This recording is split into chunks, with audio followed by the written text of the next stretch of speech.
Gyokeres. Is that going to happen? This is interesting because there's been developments today.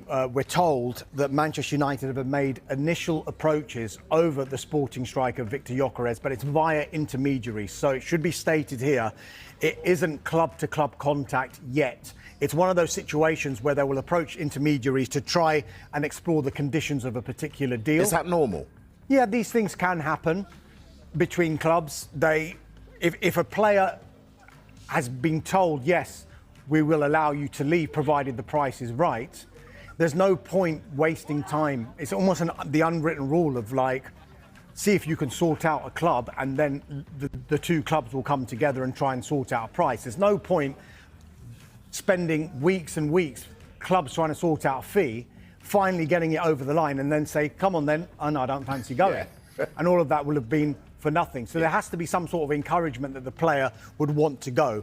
We do know that the head coach, Ruben Amorim, is a huge admirer of Viktor Gyokeres. He played under Amorim at Sporting, played fantastically well under Amorim, continued to play fantastically well last season as well.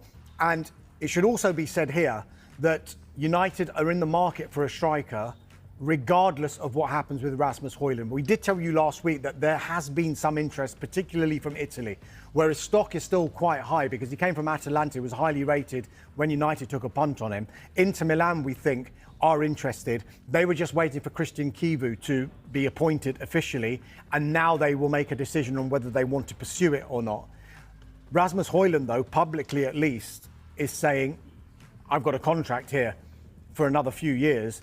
I'll be at Manchester United next season and I will be competing for my place next season. It should also be said here that United, yes, they are interested in Viktor Gyokeres, that is clear, but there are a number of other players in that position that they'll be looking at too.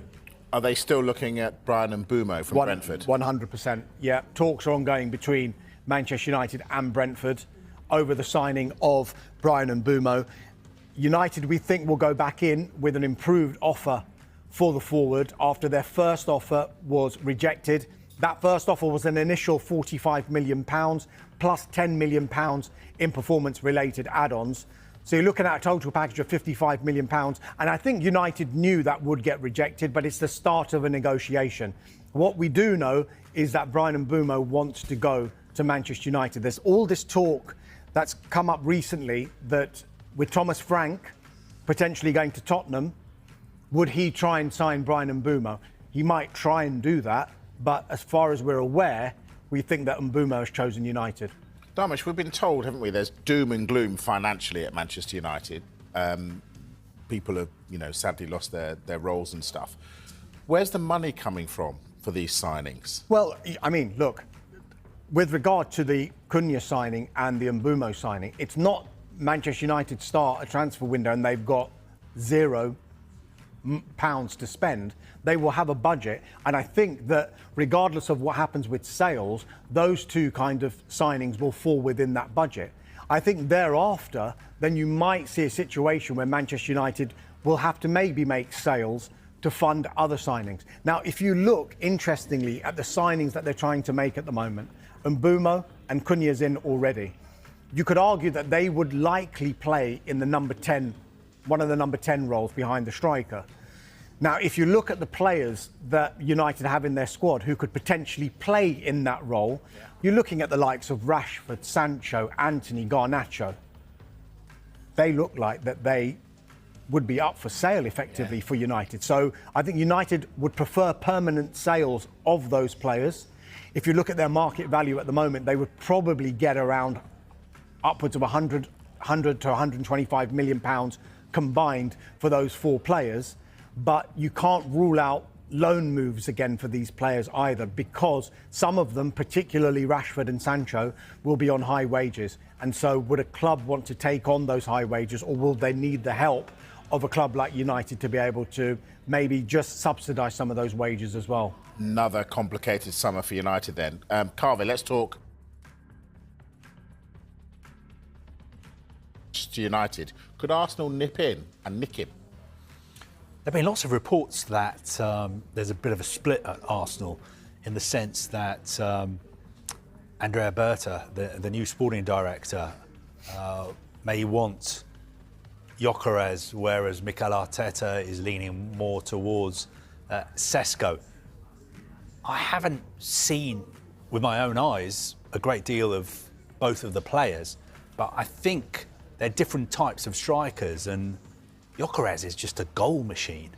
I mean, his record at Sporting is incredible, and in every big game, he scores goals. Right.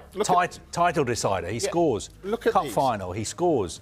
Look at these stats, right? Now, we've been asking, window after window, are Arsenal going to sign a striker? And they've consistently said, we are waiting. We're not going to just buy anybody. We're going to wait for the right person. Look at those stats. Is Benjamin Sesko the right person for Arsenal? Explain. I mean, look, if you've got to compare the leagues they're playing in as well. Gyokeres, no doubt about it. I mean, that is a phenomenal record. 66 games and 68 goals with 17 assists compared to 64 games, 27 goals and 7 assists for Sesko. However, you've got to look at the age profile as well. And it won't just be black and white stats that Arsenal and other clubs will look at when they're trying to sign a player. So they might have a look at Sesko and think, you know what, we've seen enough for there to be such a high ceiling for this player. Gyokeres, of course, it's clear that he is, as Carve said, is a goal machine, and you might be buying the ready-made, finished article if you were to sign him. Don't Arsenal need that, though? But you could also argue he has never played in the Premier League. He's played in the Championship for Coventry, where he was brilliant, and then he's played in the Portuguese league.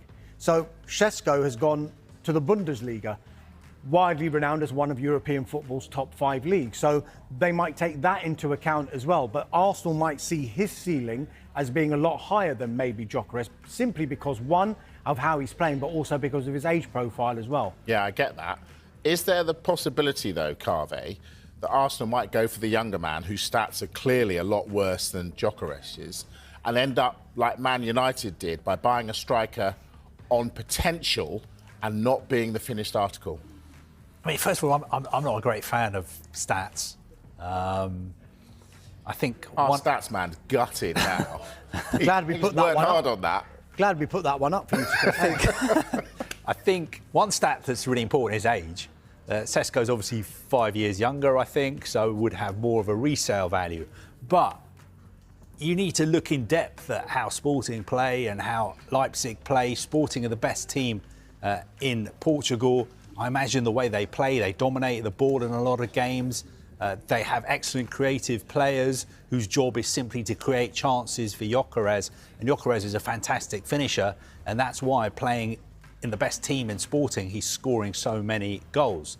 Leipzig are not the best team in Germany, and they may not be set up just to create chances for Sesko. His role in that team might be totally different to Gyokeres' role at Sporting. Now, Arsenal have got a very good, large recruitment, data analysis department, and I'm sure they've been watching a lot of these two players as well as lots of other strikers they've been targeting, and they will have been poring over the numbers and the data